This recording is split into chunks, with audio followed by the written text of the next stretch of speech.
Hey everybody, sit down around the hearth, grab a frosty mug of ale. Welcome to the Lion's Pride Tavern, where we discuss all things Azeroth.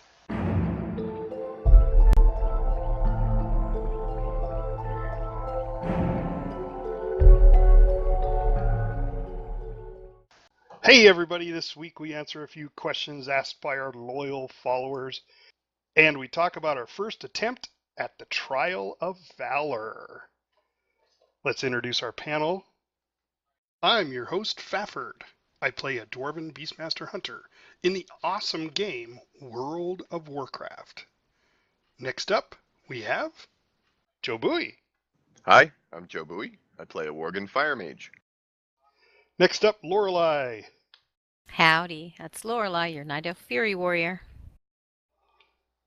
And Epistle from up north. It's not quite snowing here yet, but I am Epistle, and I am a Draenei Protection Paladin. And Tappuccino. Hello everyone, I'm Tappuccino and I play a Night Elf Restoration Druid. Tonight we don't have a special guest, so I want to throw a shout out to anybody who's listening that would love to come on our podcast and be our special guest. So just get on our website.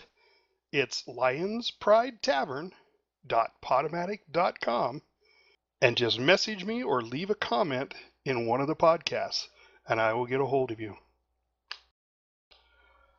All right, so let's start off tonight with talking about the Trial of Valor. This was our first attempt.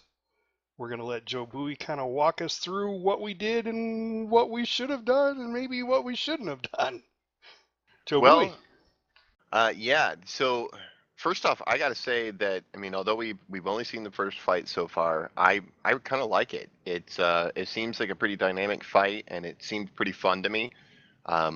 I liked that there was a lot of mechanics about it that kind of spread out the responsibility of folks, that everybody had to kind of be on their toes. We did pretty good, I'd say, pretty well, but not well enough to down the boss. I think we got it down to about 40% on Odin. We ran into some problems with occasionally. At first, people didn't quite understand to get their adds into the circles with the runes around the boss, and then we got that down, and we ran into a little bit of trouble then after that with the whirlwinds and the floor changing up, and where people should go when the floor switches to safe zones. And so, it was definitely a progression thing, and I totally think it's doable.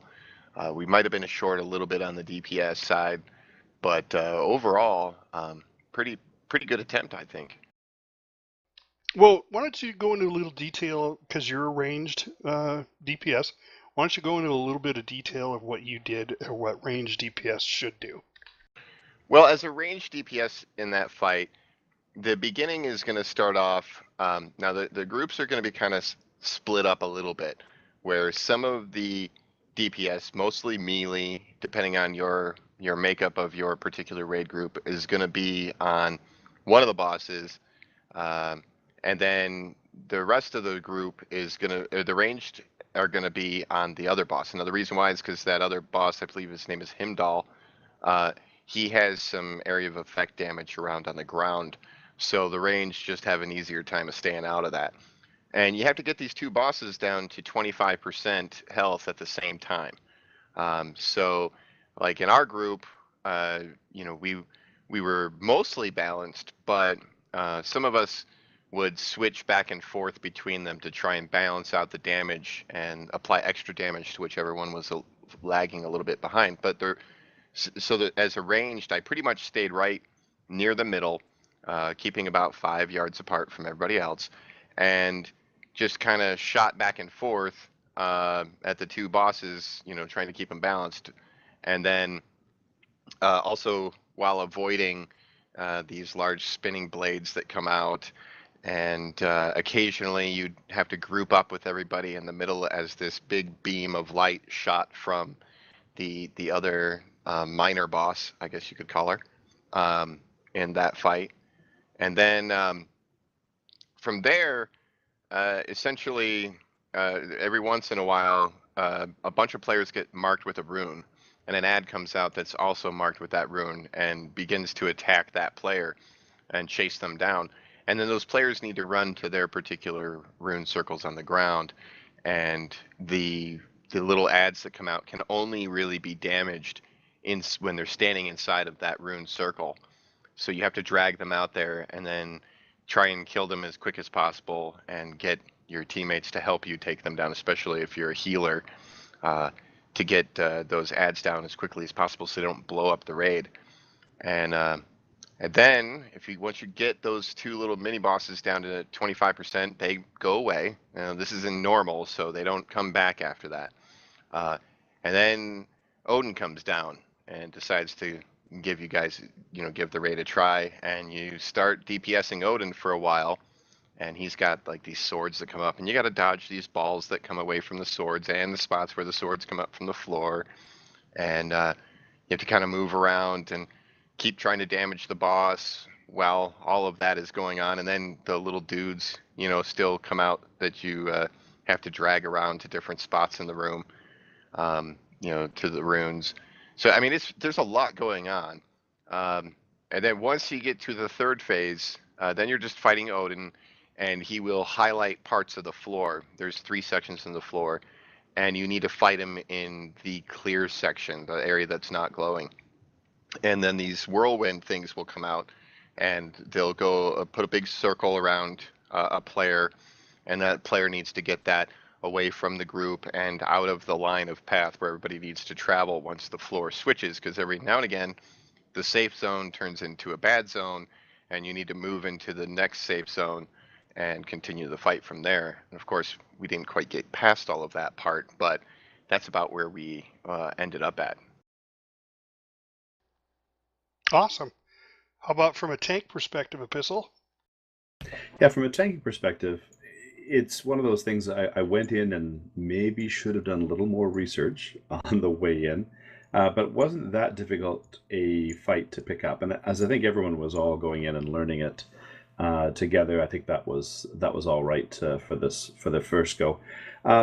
But Darg had already figured out positioning and marks, so it was fairly simple to make sure we just were on our marks and putting the bosses to where they need to be. So with the first phase, with Himdall and Herja, yeah, I took Herja on, and that was fairly straightforward to get through that. I think we're going to have to, as a group, learn to be able to move to distribute the damage that she does. I like to think of it as a meteor that goes in a line, and as long as we kind of move in position and block it, things go well. I actually noticed, this is a coordination issue, that at one point one of our pallies went off, had the mark on them, and they went off toward the edge of the room. They were just going to bubble and avoid the damage, but somebody didn't realize they were going to bubble, went out and tried to block and save their life, and they died and the other person didn't. So it's one of those things where a little more coordination, a little more communication as we understand the fight will probably prevent some problems. That was, I think, on our last attempt, once we sort of started to get the hang of it. But it's been good to see us go from just going through that first phase and figuring out how to really move through that very quickly and distribute the damage and get through that successfully. That took us a few attempts to get to that. I don't see that's going to give us a problem again in future fights. And we're starting to get that sense of where the safe space is. The thing I think is really going to give us the DPS having to move to their mark, and it's a little finicky to get the mob to position properly. And I think that's the part that's going to take us a little bit of time, because everyone has to be on their toes and everyone has to be ready to move at a moment's notice. Otherwise, as we can see, the damage is pretty huge and we lose a good chunk of people if we don't move quick. Yeah, and you brought up something that was very interesting. That is one of the strategies if you've got people that have a way of mitigating the damage, and hunters have the turtle aspect of the turtle. They could run that lightning bolt out and use it, but you should announce it. I didn't even mention that in our raid because I didn't want to add to the confusion. I know I have sometimes when we get into a new boss, I try to explain everything in detail, and then I think everybody thinks, oh my God, this is going to be very tough, and then we lose it. So this week I tried a different approach and just went, yeah, it's pretty simple. Stay out of the stuff, watch for these few things, and then just let us experiment with it. And I think that worked pretty Yeah, well. I think you're right. It is the good thing to do, and the irony is the person who died and the person who moved up in bubbles both were really experienced raid members, so they know their class, they know what to do, and they were, one was looking to prevent damage, and the other was trying to save somebody else, and both all with the best of intentions, and really skilled, but they didn't realize the implications of doing that without communicating and trying to save somebody with a Hail Mary maneuver. Yeah. I won't say as a person who likes to die very often, though. So Lorelei, how about from a melee DPS perspective? Yeah, I think we did a really good job for the first time for most people being in there and seeing it. The easy things to deal with, I saw on the side I was on, were the Horn of Valor and the Expel Light. People got those out of the group. We had a little problem with the, I think it's called the Shield of Light that has the beam that comes out. But I think once people realized it wasn't something you had to run away from, you had to run into it, that'll be taken care of next time. And I do agree that the hardest part for melee is having to see all the little symbols on the floor. Sometimes the green and the blue one are hard to match up when you're trying to look at the color, which helps some because we can't scroll our cameras out as far as we used to. And I think that would help a lot if you could actually see more of the floor. But that's just going to have to take time, and DPS has to really be on their toes and know that this is getting ready to happen. So kind of position your camera so that you can see at least half the room and know that if you can't see your mark on that half, it's probably on the other half. Yeah, good point. All right, and Tapachino from healing, how did it go? Well, let me first say that I thought the fight was so much fun. Even though we didn't, kill Odin in the end, we had a lot of fun with what we did. It was just, a lot of action going on. The healers had to watch out just as much as the melee, the tanks, the DPS and the ranged, as far as, the shield, the horn. The healers could get hit with the runes as well and have to bring bring one of the rune bearers to the matching rune and then say, "Help, somebody, I've got a guy here, I'm on a rune, help me kill him." So it was very exciting, not just standing there and just, spamming heals, but actually being part of the fight, so to speak. It was very heal intensive. Like you guys are saying, you got to be on your toes through all parts of the fight. Know that you have to stack for the Shield of Light and when to spread out.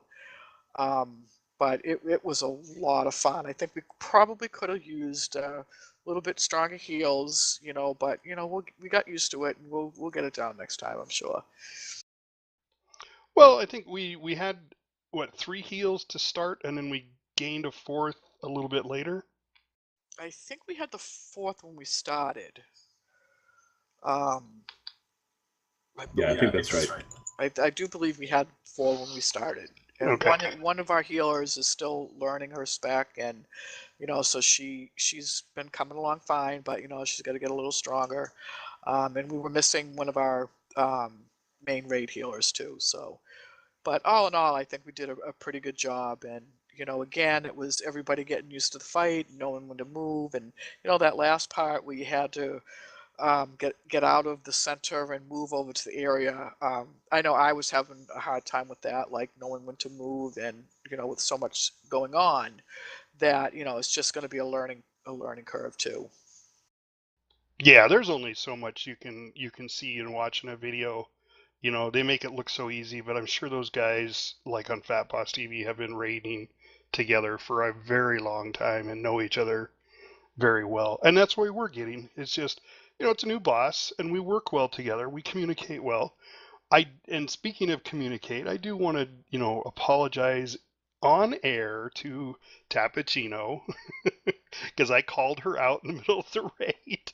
I didn't realize I had my mic button pressed, and she stepped into me because during the Horn of Valor, you must stay spread out. Everybody's got to spread out 5 yards. 5 yards really isn't that much. But what I saw a lot of people doing is as soon as they got the warning for the horn, they're running in every direction. Like they have to run away really far. They just got to make sure they're not near anybody except at the boss. Melee has to go away because the boss puts down a big, well, one of them, what is it, Hyjal, I think? He puts down a big circle underneath him, and you have to get out of that. And I understand those guys running, but I had, ranged people that were moving into my circle, and the pull before I got killed because somebody moved right into my circle trying to run away, but they were ranged, and all they did was move into me. And then Tap kind of sidestepped and did the same thing to me. I didn't die because she's a fantastic healer, but I do apologize. That was not intentional, and I know everybody heard it. My wife even chewed me out later, so, there's that. Well, it's ironic because I was trying to get out of somebody else that was moving into my space. It's like, oh my goodness, so Yeah. it's just the way it goes. I think we got better towards the end though. Yeah, definitely. I was standing nearby and watched that happen and kind of chuckled a bit. Well, Yeah. everybody's like, I'm one of those people where I knew I was just standing still and going, nobody run past me, please. Nobody run past me, please. And then I saw the one person running, and I saw Tap just move a little bit out, and then I saw Fafford like get slammed with it, and then I heard him exclaim, and I was all like, "Whoa!" I'm the tank center of the universe, right? So I'm watching everyone starting to move, thinking you just have to take one step, but it is a kind of a chickens with head cut off, running in all directions kind of moment until you know what's the really dangerous things. What do you have to avoid? What doesn't matter as much? Right. Yeah. I did notice with the is it the shield of light that does the fiery comety ray of light across there? Is that what that one is? I believe so. Yeah, that one. I got that. I was the target at one point, which put a little white arrow above my head to let me know that I was the target. And I got it lined up, and right after it went off, I heard our other tank on the other side of the room, Durog, say, "Wow, that one even hit me," because it was just lined up perfectly. Yeah. So I think we got a good strategy. We got him down, like you said, Joe Bowie, to 30%, and I think he only goes to 10%, and then Yeah. that's it. So we literally got him down to within 20%, and it was Yeah, just little stuff. I think once people get a little more comfortable with the fight too, because some folks were having a little trouble getting their DPS numbers up, but I think that comes from uncomfortability in the fight, in part because they're so focusing on the mechanics that they're not getting their rotations off as well as they usually do. Yeah, no doubt. Well, I compare that to when we did the Dragons of Nightmare on Heroic and weren't so successful there. It feels to me like it's way more likely we're going to get Odin down in the near future than Dragons. Yes, I agree. So yeah, let's. So that was the second. We ran about an hour on TOV on Odin, and then we moved. Because I think the last poll we didn't do quite as well as the poll before, and I'm all for advancing, but when you get to that point where, now we're going backwards, it's best to stop. So, and that's why I made the decision. Let's just go do the heroic Twin Dragons and see how that. Well, originally we were going to do Ursoc, but I think somebody complained about that. Well, if you're going to bang your head against something, may as well pick a new wall after a few minutes. That's right. Yeah. All right. It wasn't that bad, but it did seem like there's going to be a certain level of, I don't know, avoiding damage that we'll have to do, and it's really very demanding on healing, I think, too. And I got to say that from my own personal point of view on that, which I was cool with switching to going and working on some heroics in Emerald Nightmare, but I was actually, despite the fact that we weren't getting the boss down just yet, we've been working on it for a little while. Um, I would have been just as happy staying there because I really was enjoying the fight. I think Blizzard did a good job setting that fight up, and like Tap was saying, I think it's quite fun actually. I have to agree. I think it was a very unique and fun fight. Um, the third phase we need a little work in, but we'll get that. We were actually doing pretty good getting the whirlwinds to the edge. It's just in the videos I watched, it didn't start off in the center of the room. It always started off on the edge. So didn't you say, Joe Bowie, that was random where the clear spot's going to be? I'm not certain if it's random. I noticed that it started in all of our attempts that we made where we got to that phase. It went to the same spot every time. Like it went Yeah. center, and then it went to the right hand side of the room as you were facing the stairs, and then it went back, and then went to the left hand side. And I assume it was going to go back to the center again, but we didn't quite get that far. Um, but every time it followed the same pattern while we were in there. Whether it does that every time, I'm not certain. Yeah, that could just be our luck again. We have a lot of that. Not saying it's good or bad, but we have a lot of luck. So we'll go on to the question that was asked by one of our loyal followers. He very graciously came out and asked us, what is pre-potting? So I'm going to have Joe Bowie kind of explain what that is, especially for ranged. Not everybody pre-pots, but I'll let Joe Bowie explain it. Joe Bowie? Pre-potting, all right, pot in this instance is short for potion. In the game, most of our players know that there are flasks which last an hour and survive through death. So you keep that flask's effect on you for an hour. And then, unless you're, I believe, an alchemist, you don't take it 2 hours. But then there is the potions. Now, the potions are they are a short duration boost to your character. So, for example, you might have a potion that gives you some extra damage for a few minutes, or makes you a little tougher for a few minutes, or whatever effect that potion has. But a potion can be used out of combat, and if it's used out of combat, it gets a 1 minute cooldown. Then if you you use it while you're in combat, then it doesn't give you a cooldown. You just get that one use during that one stretch of combat. So pre-potting or pre-potioning is basically in the seconds right before the fight begins, you quaff one of these potions, and then you get that effect of the potion on your character for the first duration of the fight. And then the cooldown will continue, and eventually you'll be able to use a second one later on down the road in the fight when you need a little extra damage, like in a burn phase against a boss or something of that nature. If you don't take your potion before the fight starts, you'll only get that one potion right at the very beginning. Like if you're a second late, then you don't get a cooldown, you don't get to use the second one. But it's just a way of kind of working around the mechanics of the game so that you can use two potions in a single fight. Now, if I remember correctly, the history on this is that years ago, you used to be able to use multiple potions in a fight, which of course became just one more cooldown button and kind of expensive from a resource perspective. And then Liz at some point said, let's not do that anymore and just limit it to one per fight. So the pre-potting is a way of getting around that limitation by doing one in the front end, and then you can disperse it whenever in the middle. And I think usually, but not always, isn't it usually best to use those during hero for DPS anyway? Sure. Yeah, absolutely. Hero is a really great time to use those, or lust, as some people would call it.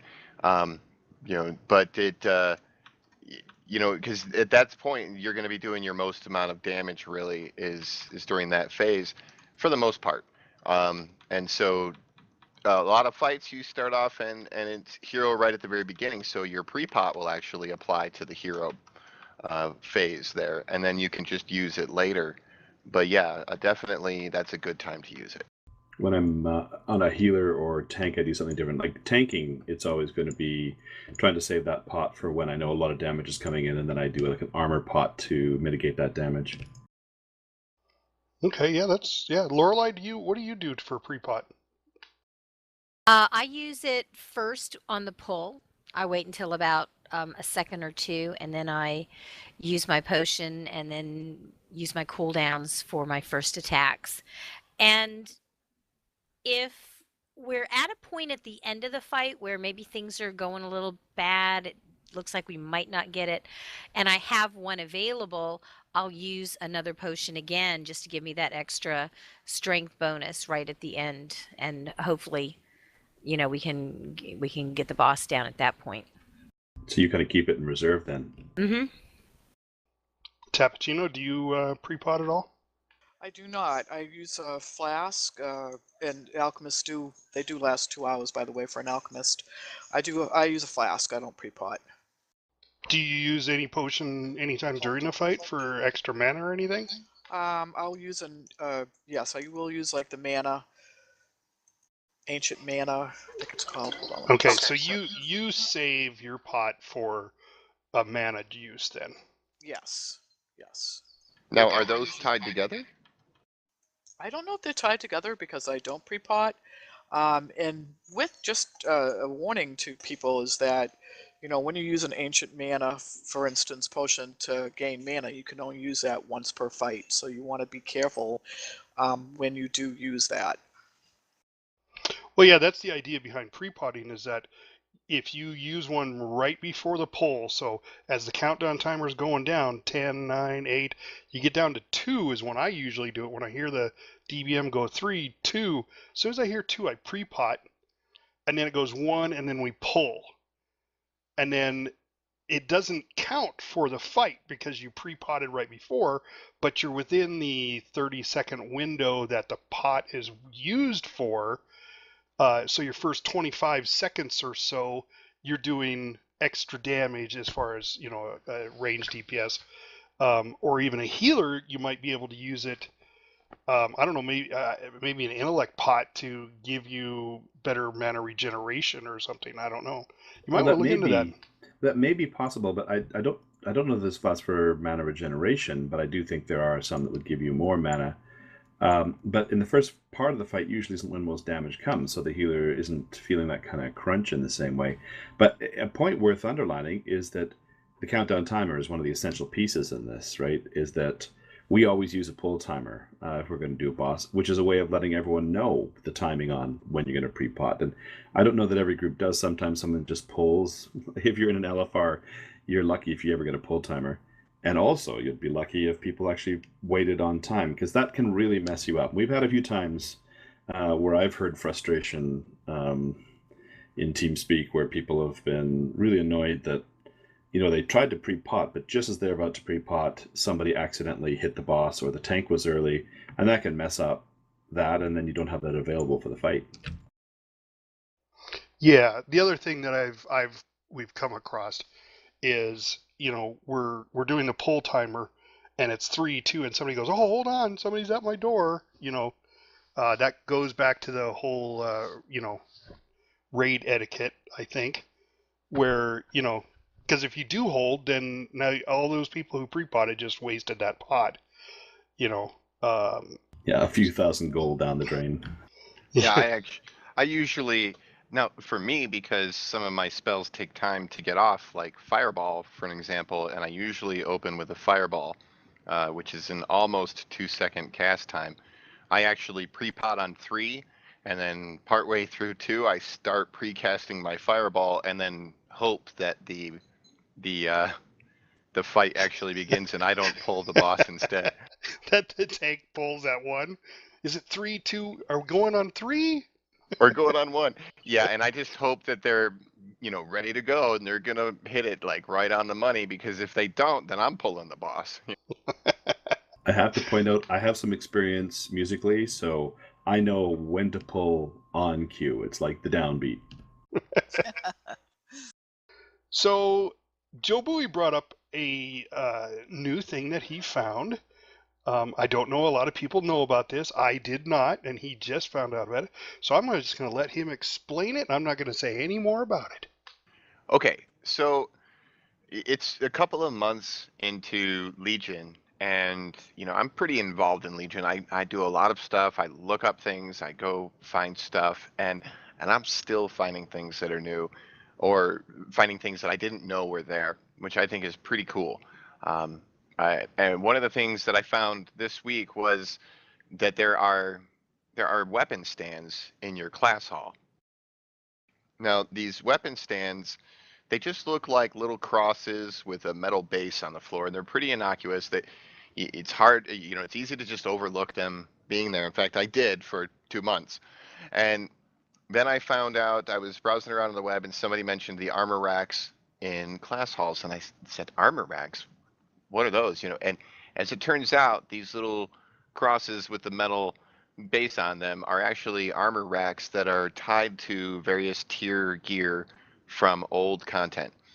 And for most classes, that would be there are 10 of these little stands, and each one of these stands pertains to one of the first 10 tiers of gear that was available.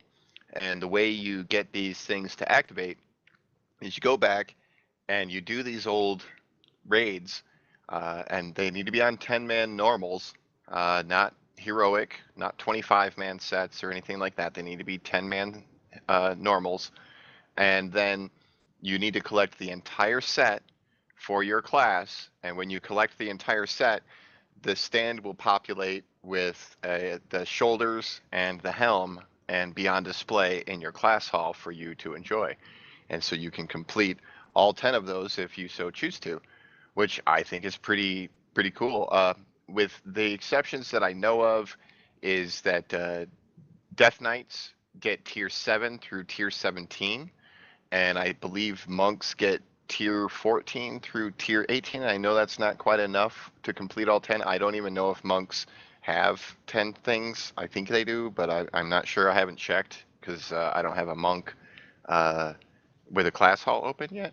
But I just thought it was kind of neat that there was this mechanic for getting back in time and going back and doing some old content that still affects your current class hall. I thought it was pretty cool. Yeah, that is pretty neat. Has anybody, I'll just leave this as an open question. Has anybody gotten one of the full armor sets and had it set up? Not I. No, and I've got to go check on it and see what's there. And I don't think I have a complete set of anything.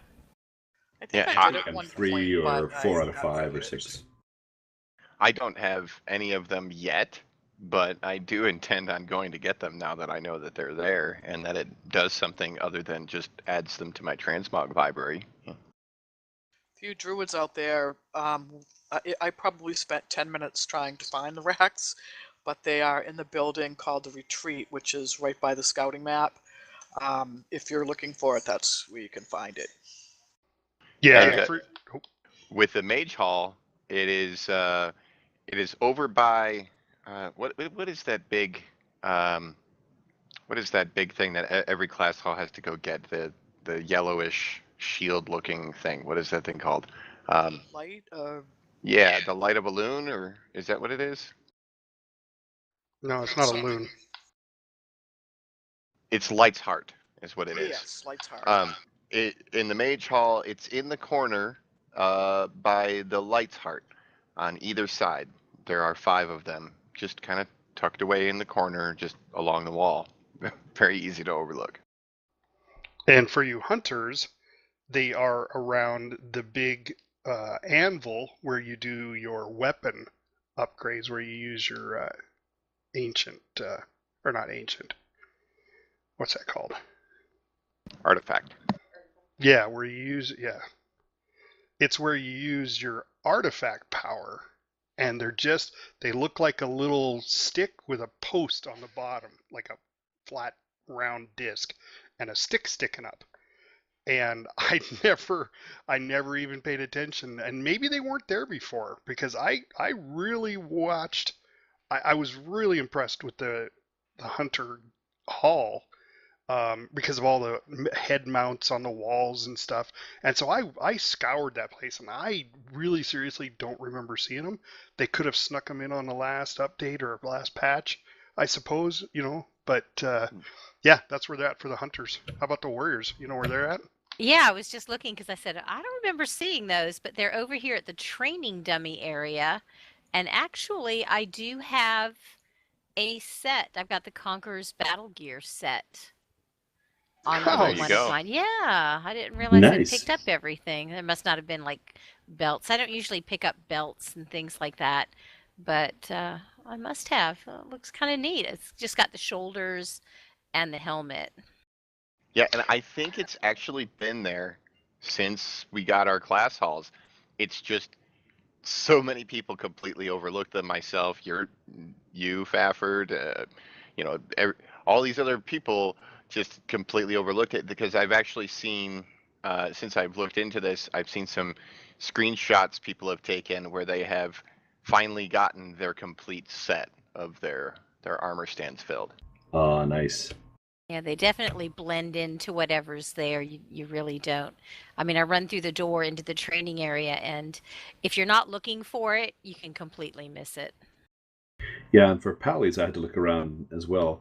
There, you run past the training area, and just before the step that goes down into the chapel, on the left-hand side, that's where they all are. But I think I know why I overlooked them there, because they're right next to what looks like a little flower pot, basically. The same kind of stand structure, or very similar to it, but then there's these little flowers on the top. So the first few times I ran by, I just thought, oh, cool, they have potted plants in here, and ignored the other bare ones next to them. all right. So one of the questions that we've always been wanting to ask is what improvement or changes in World of Warcraft in this expansion that you would love to see Blizzard make. Maybe make the game better or make changes to get rid of it because it's really bad. Either or, positive or negative. Joe Bowie? The one change that I think would be a somewhat small change, in my opinion, but I think it would be really cool. They've made a big thing about cross server content, being able to go with your friends who happen to have tunes on other servers and being able to go do that content with them and all that sort of thing. But there's still no way to trade cross server for things like potions, food, flasks, things of that nature. And I think it would be really cool if they had it so that if you had somebody in your friends list for a probationary period of time, say maybe it's 30 days or maybe it's even 90 days, that after that time period expires, then you can then trade items back and forth with your friend who happens to be on another server.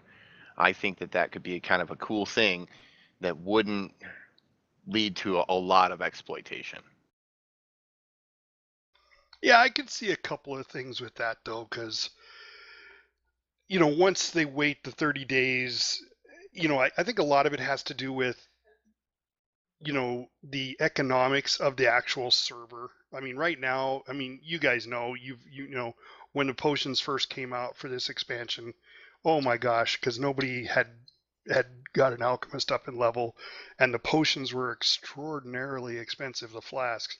And now they're coming down in price because more people have gotten out there and started, leveling their professions. So I think it's more economic based, and I could be totally wrong.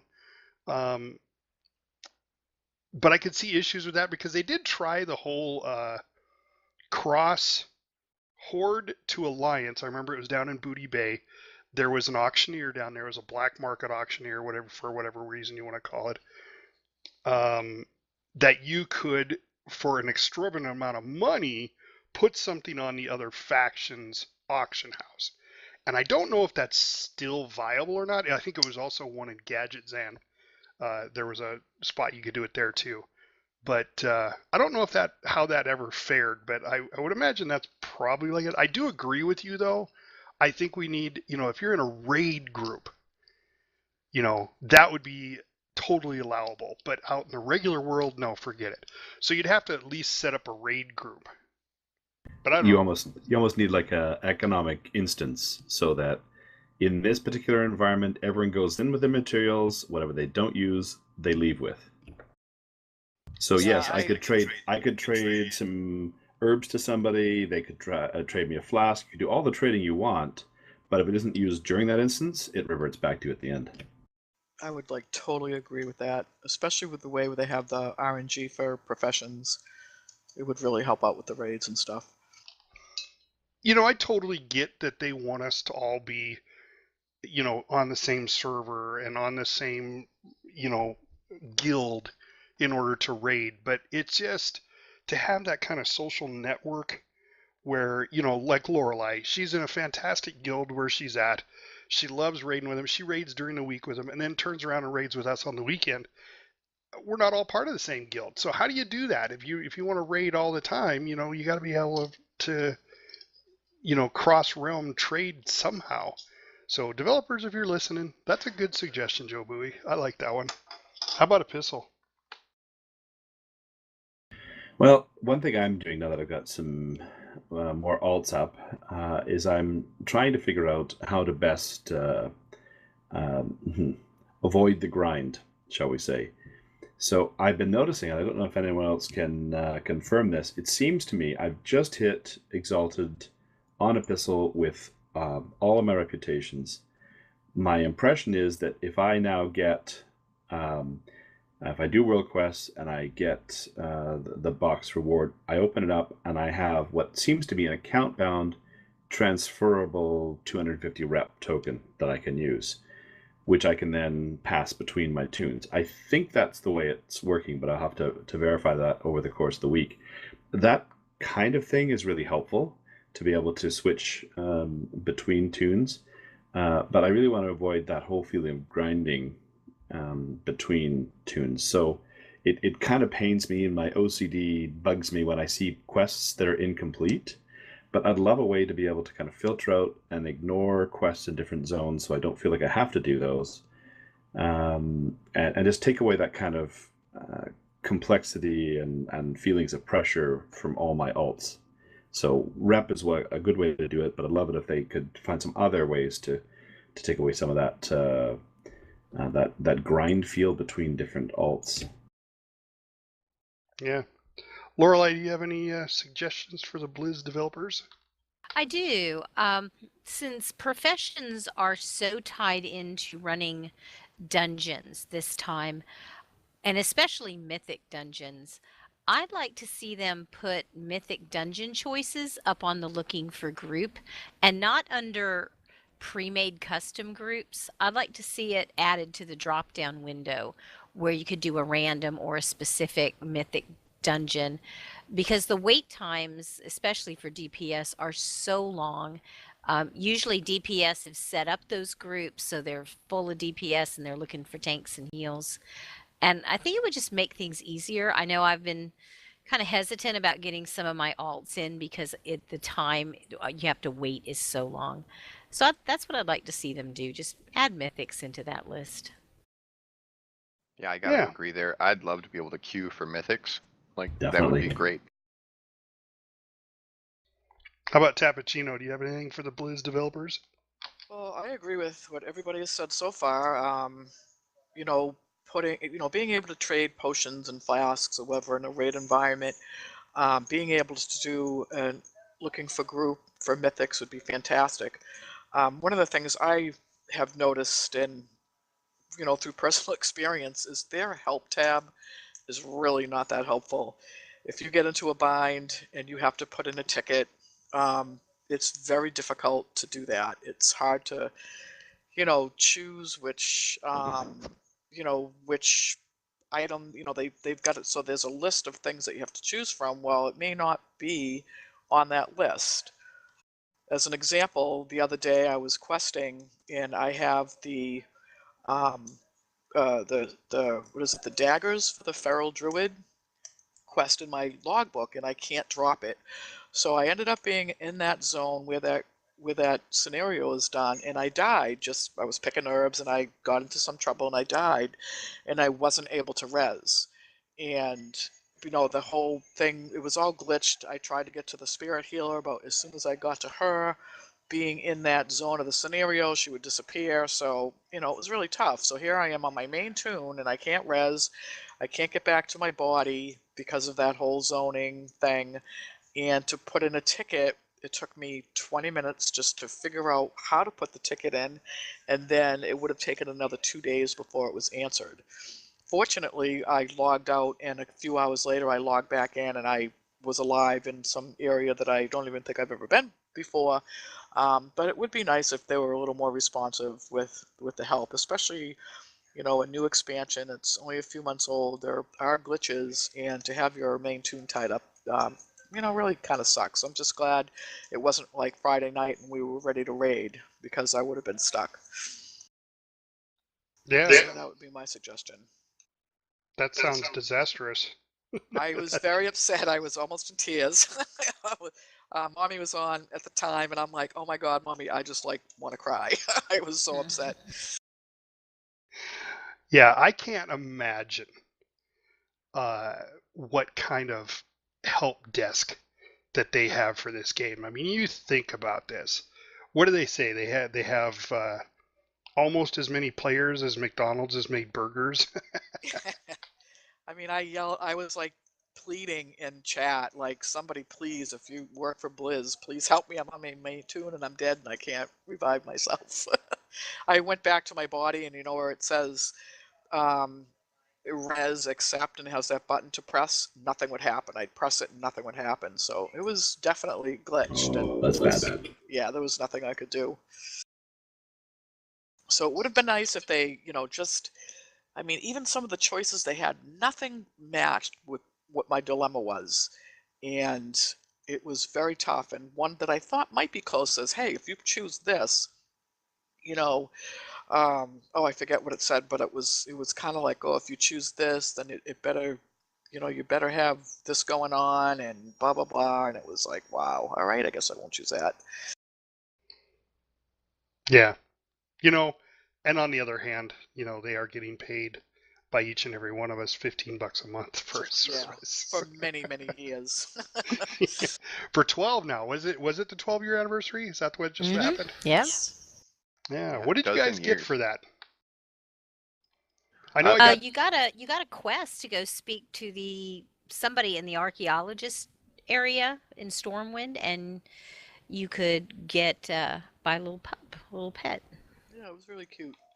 We also got this little reusable token thing that, well, at least during the time period that the anniversary celebration is going on, it's a buff that you can put on your character, which actually also puts a spectacular WoW tabard on your character. That's purple. It says WoW on the chest.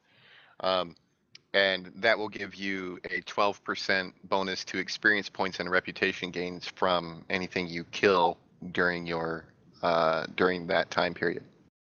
Yeah, it's one of the ways I got my Demon Hunter up to 110 in a short amount of time. Yeah, that was really helpful. Definitely. So they do give out some good things every once in a while. Yep.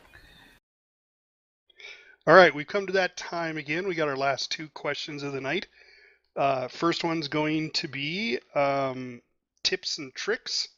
So any tips that you might have for our listeners on leveling, on just running around doing stuff, anything, any type of a tip that you may not think that it's, a tip for you, but it may be for our listener.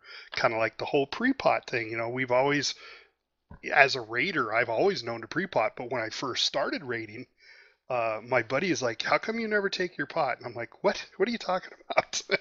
So I learned the hard way, just like, maybe that person did this weekend. But Joe Bowie, you got any tips or tricks for our listeners? The tip that I would give is, and this one's a little bit more edgy on the side of really starting to refine your character. There is a piece of software out there called SimCraft. And with SimCraft, you can load your character up from the armory, and you can there are ways in there, and it's pretty complex software. It takes a little getting used to, but you can actually generate out very specific stat weights for your character to try and get the most out of it. And I've been tinkering around with that lately, and I think it's really kind of helping. My DPS has gone up a bit. Like the Ask Mr. Robot stat weights, um, and stat weights from like Icy Veins, Noxic, and places like that are more generalized for the class, but this gives you the ability to generate stat weights that are very specific to your particular tune and your talents and your gear. And I think that can be a really useful thing for people who are looking to really optimize their tune a little bit. All right. How about Lorelei? My tip or trick is going to be and also play on the add-on that I like. Because I don't think I've talked about WoW Pro leveling guides. And I've used those for years now. And if you really want to level a character quickly, these guides work with TomTom, and they tell you where your quest is, who to go see, what direction it's in. And you can just kind of blow through zones very quickly that way. Yeah. And it I've keeps you from saying, "Oh, where's the next quest? I don't know where it is." Oh, well, it's, you got to go to another section of the zone to find it, but it's there. Yeah, I actually use that. You don't.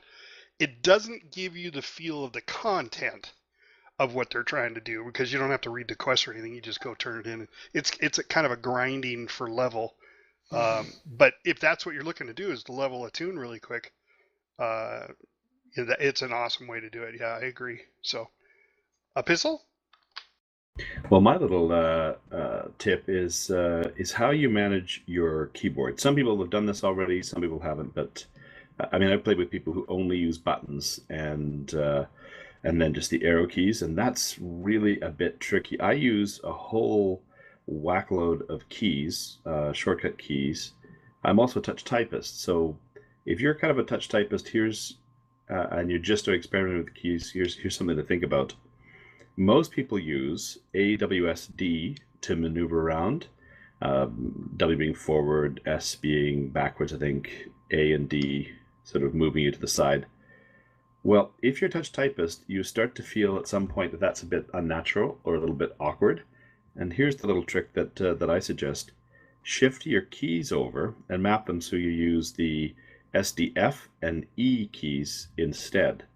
When you do that, you'll suddenly have the QAZ key for your little finger, and if you're a touch typist, you'll automatically be putting the fingers to the key. So on my screen, all my hotkeys all have letters on them.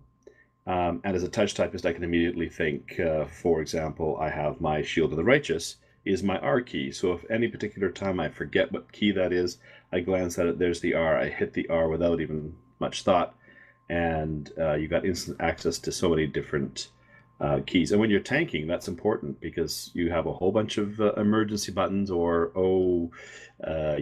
something response buttons, and you need to have those immediately around, and you can't go wandering around with your mouse key unless you're really accurate and really fast. So that's my tip. Just shift those keys over one, and then your left hand can be working entirely like a touch typist. Sort of paired with that is the two-finger mouse button trick. Some people know this, many people don't. If you push the two mouse keys together in WoW, you just start running.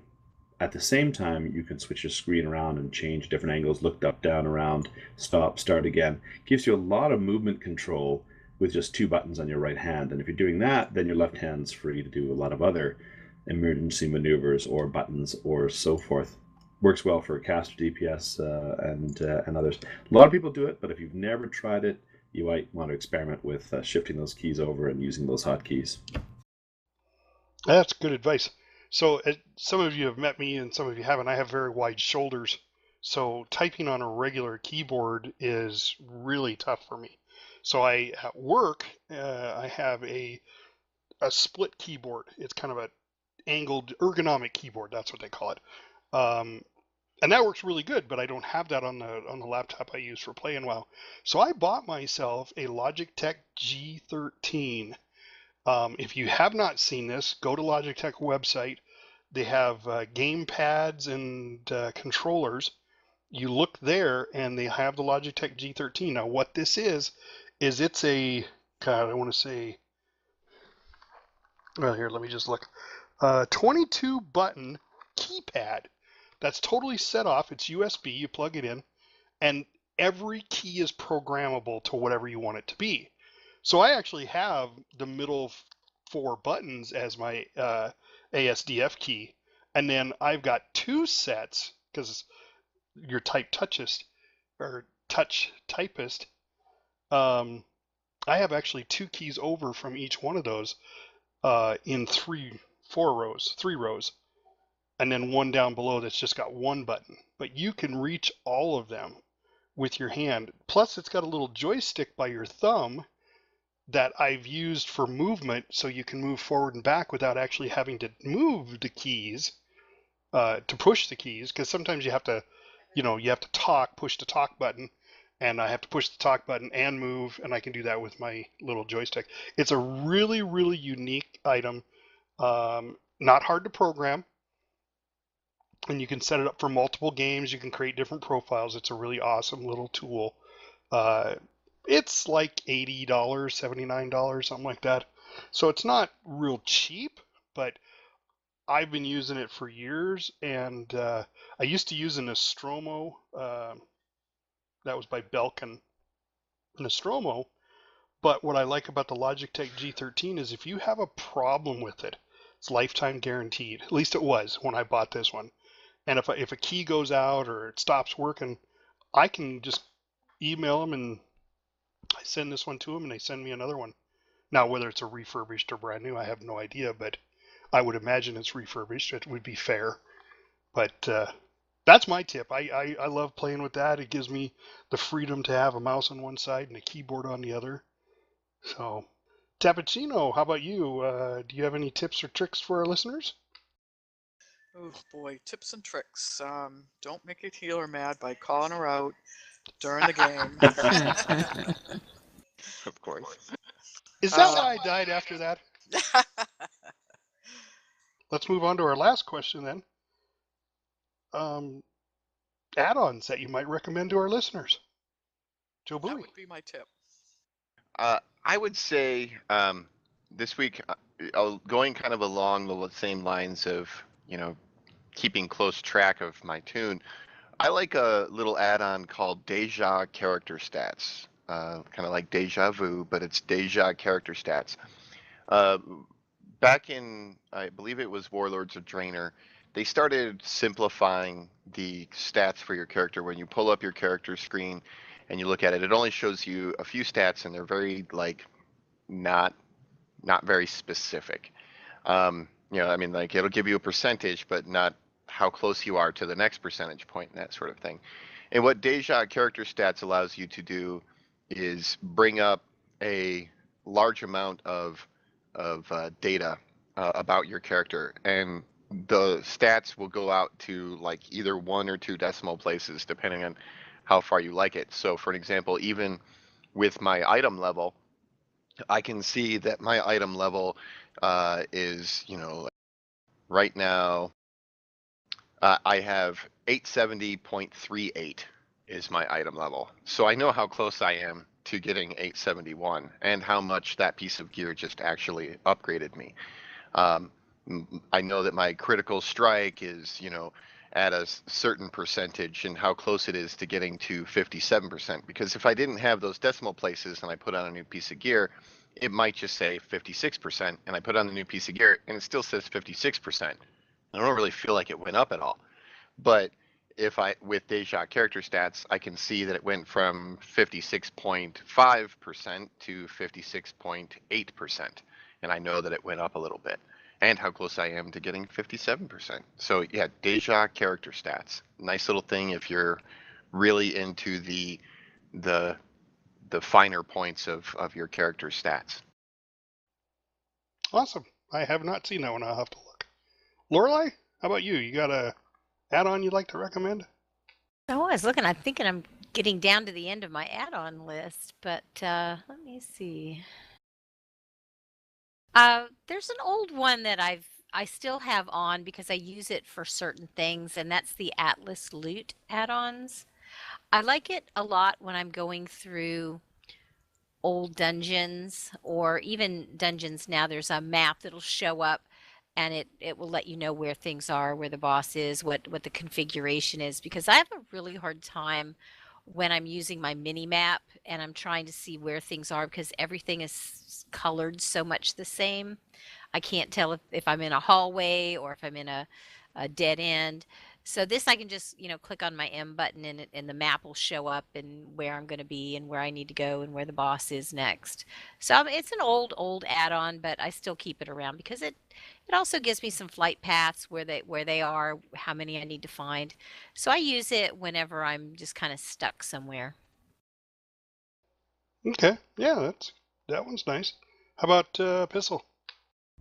I think I've mentioned this before. Voodoo as a really neat configurable healing add-on. I've been playing my druid quite a bit, so it's really nice to be able to have at a glance everybody in raid right up front, right in the middle of your.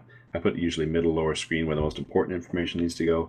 I left click for one, heal, right click for another, shift left click on the person, and it kind of narrows your WoW world in some ways. You tend to look at only one part of the instance, but it really is great for focusing and keeping everybody alive. As well as a good healer should. And speaking of a Absolutely. good healer, Tappuccino, do you have an add-on? Trying to butter me up now for the next raid. I am, yeah. Good luck. So the one I'd like to talk about this week is called Bigwigs.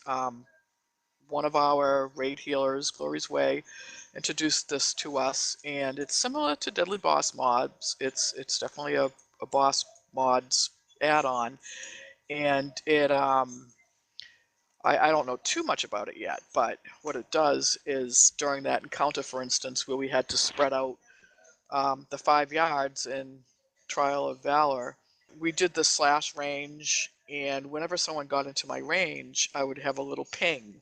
So I would always know if, there was someone in my range and I could either move or I would know when they would move. It's also got a mute button so that if you don't want to hear it, you'll still see the list of people that will come up in your, your square box that comes up. But it also has the volume control. I mean the volume so you can hear it, which I found very useful as a healer, especially when I'm watching my bars, I'm watching people's health. I'm not going to always be watching a square to see if people are in my range, so I thought that was very helpful. It also helped in the Xavier's fight, knowing who was in the dream world, which healers were in the dream world, and which ones are in the waking world, so that we would know which ones are going to be, who's going to be dispelling the tanks. So that's my, I guess, big add-on for this week called Bigwigs. So let me guess. When you stood next to me and I yelled at you, you had the volume off on your little pinger? Oh no, I heard the ping. I heard the ping when somebody got into my range, and then I moved, and the ping did not go away. The ping is real. The ping is real. It does work. Well, I'm not going to talk about a specific add-on, but what I'm going to do is talk about how I get my add-ons and keep them updated. I'm going to talk about the Curse client. Curse client is obviously with Curse Gaming, curse.com, and that's where a lot of the add-ons on. I do believe I used to be a member of another website that had add-ons. I certainly believe Curse has actually outdone them all. They have a program that you can put on your computer, and it puts all your add-ons there, and when it updates, it's totally free. They do have a premium version, but the one that I use is totally free. Anytime an add-on updates, it has a little download button next to it, and you just download the add-on update, and it automatically installs it. Now you have to be completely out of WoW to do it, but it's called Curse Client. It's a wonderful, wonderful tool to use because every day, every time we get ready to raid on Friday, moments before I get ready to raid, I bring up my Curse Client before I even start WoW and go, oh look, DBM updated. Oh look, Ask Mr. Robot updated.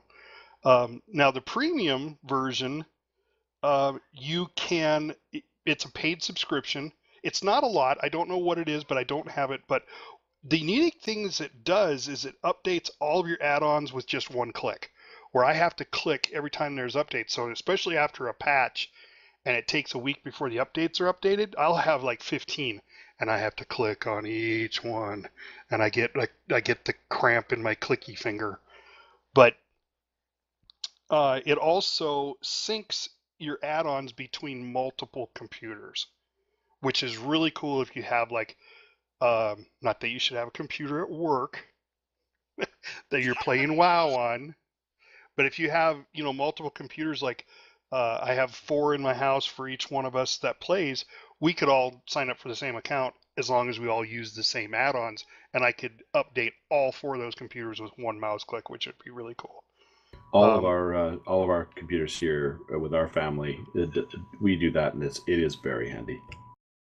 Yeah, and then supposedly the Premiere feature also gives you faster download speed. Now, add-ons are, and I hate saying it, that's kind of we need one more to throw on our website to make it sound like it's something, because the add-ons really aren't that big of files.